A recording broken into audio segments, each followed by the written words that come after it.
Hola, hoy nos vamos a sumergir en un montón de materiales que exploran debates contemporáneos muy complejos y, la verdad, a menudo bastante polarizantes. Tenemos un poco de todo sobre la mesa: artículos de opinión, estudios académicos, también informes de ONGs, documentos institucionales. La idea aquí es intentar sacar en claro las ideas clave, ¿no? Sobre temas como la identidad de género, los objetivos de desarrollo global y, bueno, las tensiones sociales que todo esto genera. Vamos a ver qué dicen las fuentes y más. A lo que llaman la ideología de género y por otro, pues los análisis sobre si la Agenda 2030 está funcionando de verdad, no, su efectividad. Y también veremos cómo se usa esa lente de la interseccionalidad para entender qué les pasa a grupos específicos.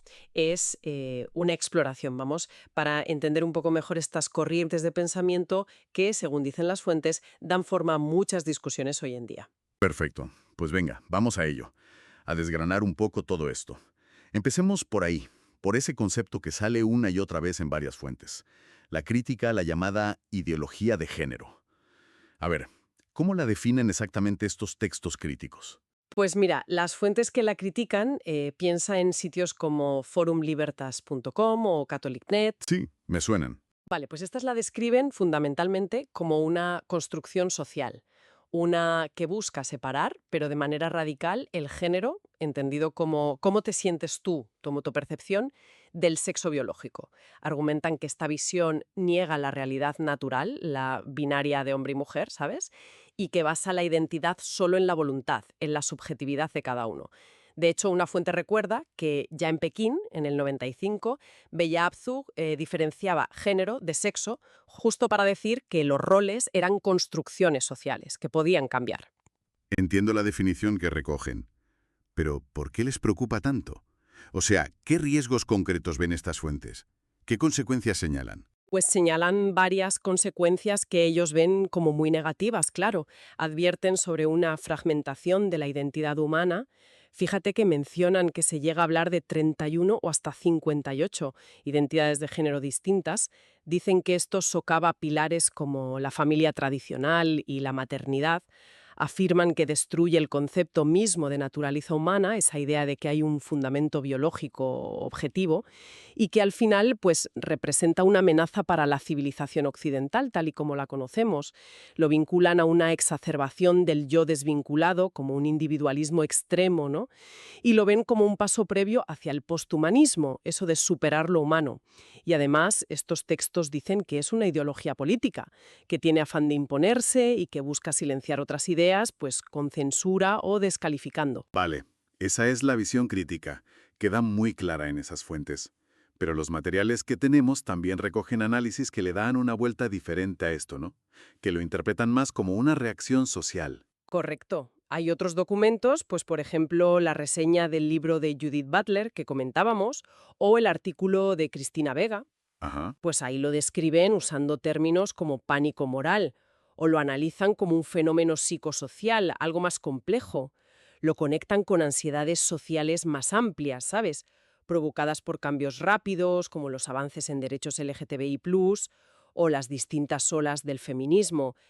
Pero ojo, también señalan la influencia de factores económicos, tensiones geopolíticas, incluso raciales. Llegan a mencionar teorías como la del gran reemplazo. Apuntan al papel activo de ciertos grupos religiosos, mencionan al Vaticano, a sectores evangélicos, en cómo se articula este discurso, y subrayan cómo estas ansiedades acaban proyectándose sobre grupos que ya son vulnerables, en particular las personas trans y no binarias. Se les presenta como una amenaza social o como una ficción ideológica, usando a menudo esa etiqueta de woke. Interesante eso del pánico, ¿sí? Y también se mencionaban, aunque fuera desde una perspectiva crítica, las raíces filosóficas que algunos le ven a esta idea de separar sexo y género. Sí, hay un texto académico entre las fuentes, escrito desde una postura de realismo metafísico, que hace una revisión crítica y vincula esta separación sexo-género a un proceso largo de pensamiento emancipador en la filosofía occidental. Menciona a Descartes, claro, con su famosa división mente-cuerpo, la res cogitans y la res extensa, y también al postestructuralismo. Y bueno, desde su marco filosófico, este texto critica esa separación, ¿no? Argumenta a favor de la unidad esencial del ser humano. Y todas estas ideas, estos debates filosóficos e ideológicos, como vemos muy claro en las fuentes, no se quedan en la teoría, ¿eh? Chocan de lleno con la realidad educativa. Se convierten en un campo de batalla muy, muy concreto. Parece que aquí la tensión es enorme para muchas familias. Ámbitos donde el conflicto se palpa más, según varios documentos. Fuentes como artículos de opinión en EdSource, análisis del IONA Institute, encuestas como las de Parent Power o informes de organizaciones tipo Liberty Council. Todas recogen una preocupación profunda por parte de un sector de padres y madres, claro. Les preocupa cómo se enseñan los conceptos de identidad de género en las escuelas. Los puntos que salen siempre son la percepción de que se está adoctrinando a los críos en una ideología concreta, si el contenido es adecuado para su edad, la falta de notificación o de pedir permiso a los padres para hablar de estos temas o para hacer ciertas cosas, y la convicción sobre todo de que estos enfoques educativos van en contra de sus valores familiares, religiosos o culturales, incluso cuestionan sus derechos como padres a educar según sus convicciones. Hablan de escuelas que, según ellos, animan a los estudiantes a usar nombres y pronombres diferentes a los de nacimiento sin decir nada a los padres. Mencionan el uso en clase de libros como I Am Jazz, que cuenta la experiencia de una niña trans desde pequeñita. Critican políticas escolares que permiten lo que llaman la transición social de menores, o sea, usar nombre, pronombres, ropa del género con el que se identifican, sin que los padres lo sepan o den permiso. También expresan alarma por lo que describen como contagio social, la idea de que identificarse como trans se podría estar, digamos, extendiendo entre adolescentes, sobre todo chicas que ven como vulnerables, por influencia del entorno o las redes. Una encuesta que citaba Parent Power, por ejemplo, decía que un 66% de los padres de su estudio estaban muy descontentos con la educación sexual y de relaciones. Y un 71% creía que la información sobre identidad de género no era apropiada para la edad. Y claro, con tanta tensión y tanto desacuerdo, era casi inevitable que esto saltara a la política y a los tribunales. ¿Qué ejemplos concretos de esto recogen las fuentes que tenemos? Justamente, las fuentes documentan cómo esta polémica se ha traducido en leyes y políticas restrictivas en varios sitios. Citan ejemplos en Canadá, como Saskatchewan y Alberta, que han aprobado normas que exigen permiso paterno para que menores de 16 cambien nombre o pronombres en el cole. En Estados Unidos, pues se habla mucho de la ley de Florida, la famosa Don't Say Gay, que restringe hablar de orientación sexual e identidad de género en los primeros cursos. Y señalan que más de 25 estados han aprobado leyes que limitan o prohíben la llamada atención de afirmación de género para menores. También se mencionan las nuevas guías educativas en Reino Unido que ponen límites más estrictos sobre cómo y cuándo hablar de identidad de género y endurecen las reglas por edad para la educación sexual. Como contrapunto, también se recoge el caso de Brasil. Allí, el Tribunal Supremo anuló varias leyes municipales antigénero por inconstitucionales, porque invadían competencias federales en educación. Pero aquí la cosa se complica todavía más, porque las fuentes también hablan de la presión en el sentido contrario.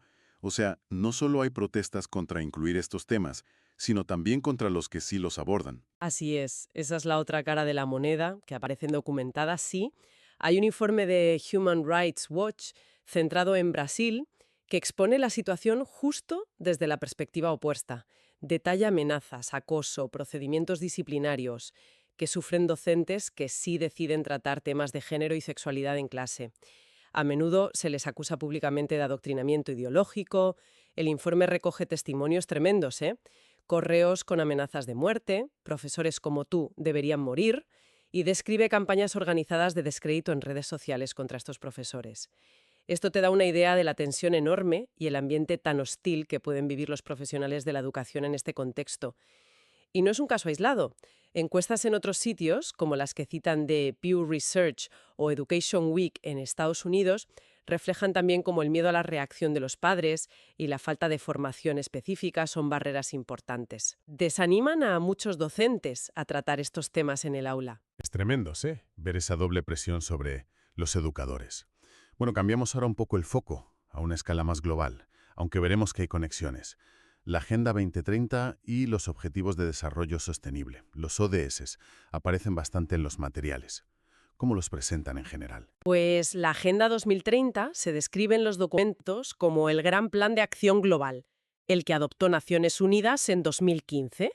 Un plan muy ambicioso, con la vista puesta en 2030, que busca construir un mundo, pues eso, más justo, pacífico y próspero. Se organiza en torno a 17 Objetivos de Desarrollo Sostenible, los famosos ODS, que cubren un espectro enorme. Erradicar la pobreza, hambre cero, igualdad de género, educación de calidad, acción climática, de todo. Un aspecto clave, que resalta un documento del Consejo de Europa, es que esta agenda, por primera vez de forma tan clara a nivel global, vincula directamente los derechos humanos, la democracia y el Estado de Derecho con lograr el desarrollo sostenible. Según esta fuente, el propio Consejo de Europa contribuye directamente a cumplir 13 de los 17 ODS con sus herramientas y actividades. Suena muy bien planteado, la verdad. Casi como un plan maestro para un mundo mejor. Pero los análisis que tenemos delante son bastante críticos con cómo va la cosa en realidad, con su implementación, ¿no? Pintan un cuadro menos optimista. Sí, bastante menos optimista, la verdad. Un informe que citan las fuentes es muy claro. Indica que solo alrededor del 17% de las metas específicas de los ODS están en camino de cumplirse para 2030. Se habla de un progreso general muy, muy lento y que encima se ha agravado por las múltiples crisis de los últimos años, la pandemia, la energía, los alimentos, la inflación. Pero más allá del ritmo, surgen críticas importantes sobre la gobernanza de la agenda, sobre quién rinde cuentas.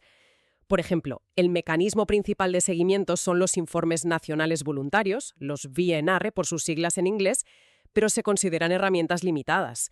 Se critica que no está claro quién es el responsable último de cumplir, y se ve que los países tienden a elegir los indicadores que les salen mejor en sus informes, claro.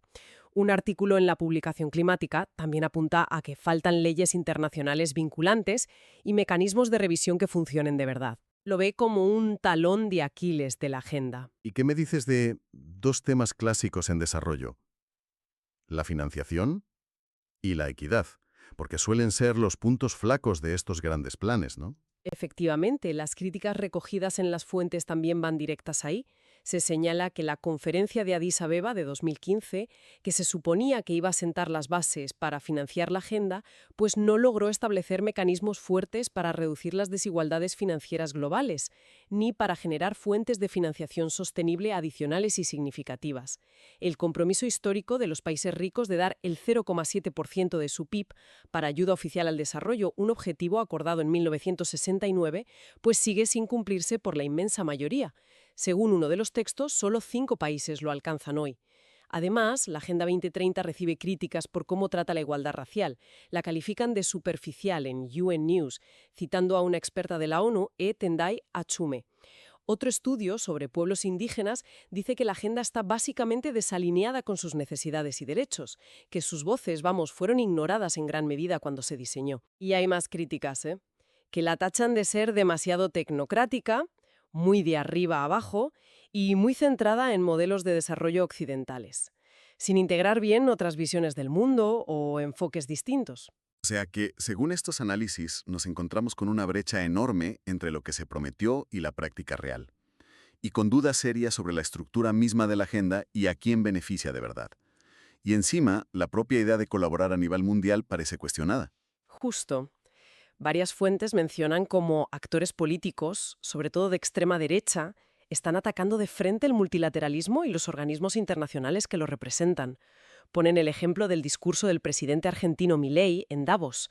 Allí arremetió contra estas instituciones, acusándolas de haber sido cooptadas por ideologías que él ve contrarias a sus ideas, como el socialismo colectorista o el feminismo radical, usando sus palabras que citan las fuentes. Ven estas agendas globales como una amenaza a la soberanía nacional y a sus valores, básicamente. Es un panorama complejo, desde luego. Y en medio de todo esto, hay un concepto que aparece de forma transversal en varios documentos, aplicado a problemas distintos, el de interseccionalidad. ¿Podrías explicarnos qué significa según lo describen estas fuentes? Claro, la interseccionalidad, tal como lo explican los textos que tenemos, es básicamente una herramienta de análisis. Lo que propone es reconocer que las personas no vivimos nuestras identidades como cosas separadas. Todos tenemos múltiples identidades o estamos en distintos ejes sociales: género, raza, etnia, clase, edad, discapacidad, orientación sexual, si somos migrantes o no, religión, en fin. La clave de la interseccionalidad es que estas categorías no solo existen juntas, sino que se cruzan, interactúan y se influyen unas a otras. Y es justo en esa intersección, en ese cruce, donde se generan experiencias únicas y complejas de discriminación y opresión. O al revés, de privilegio y ventaja. No se trata, por tanto, de sumar opresiones sin más, soy mujer, plus soy negra, plus soy pobre, sino de entender cómo esa combinación específica crea una realidad particular, una realidad que no es solo la suma de sus partes. Una potente como herramienta, sí. Para ver más allá de las categorías simples, ¿dónde vemos ejemplos concretos de cómo se aplica este enfoque en los documentos que hemos analizado? Pues encontramos varios ejemplos muy claros de su aplicación práctica. Uno muy evidente viene de un texto del Instituto del Género en Geopolítica. Usan la interseccionalidad para denunciar lo que ven como una exclusión sistemática de las mujeres LGBTI+, lesbianas, bisexuales, trans e intersex, dentro de la Agenda de Mujeres, Paz y Seguridad, la que se basa en la Resolución 1325 de la ONU. Argumentan que no hay indicadores específicos para ver qué pasa con estas mujeres en conflictos y posconflictos, y que su participación real en los procesos de paz es casi nula. Según este análisis, esta invisibilidad ayuda a mantener modelos patriarcales y heteronormativos, incluso dentro de los esfuerzos de paz. Por eso proponen adoptar, de forma explícita y urgente, una perspectiva interseccional al aplicar esta agenda. Otro ejemplo interesante viene de análisis del Instituto Europeo de Igualdad de Género, IG, y de la OCDE. Estos documentos usan la interseccionalidad para mostrar cómo el género interactúa con otros factores: la edad, la educación, el origen migrante, las responsabilidades familiares, para explicar por qué persisten las brechas laborales.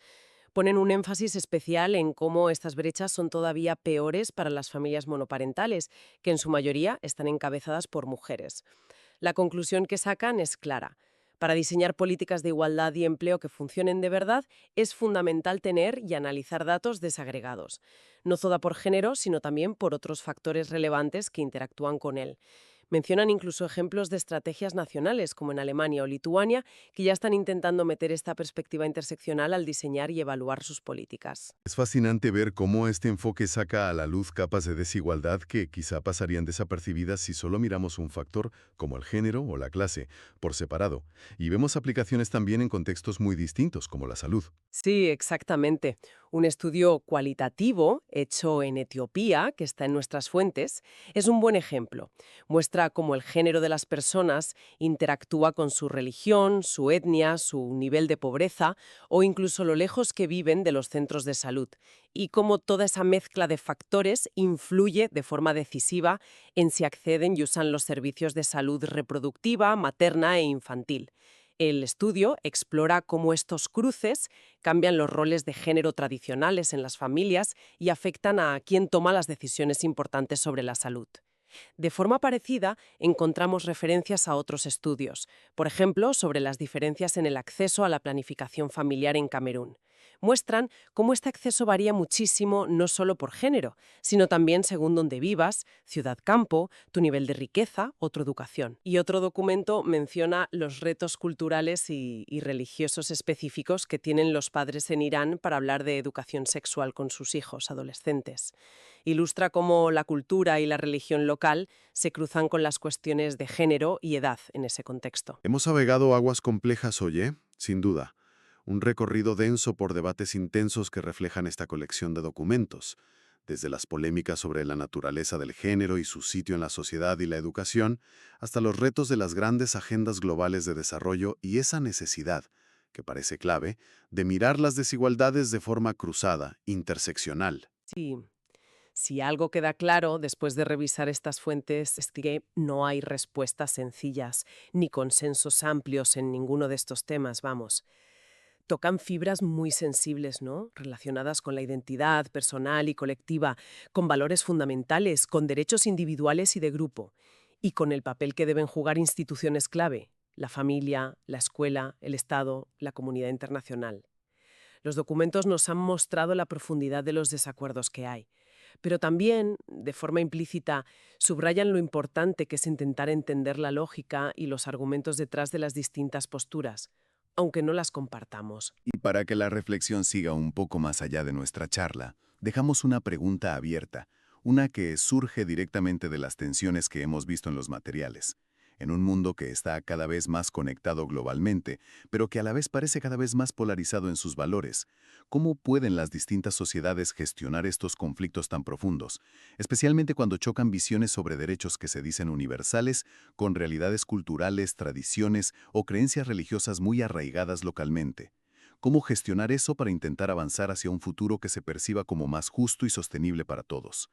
Gracias por acompañarnos en esta exploración detallada de los materiales. Hasta la próxima.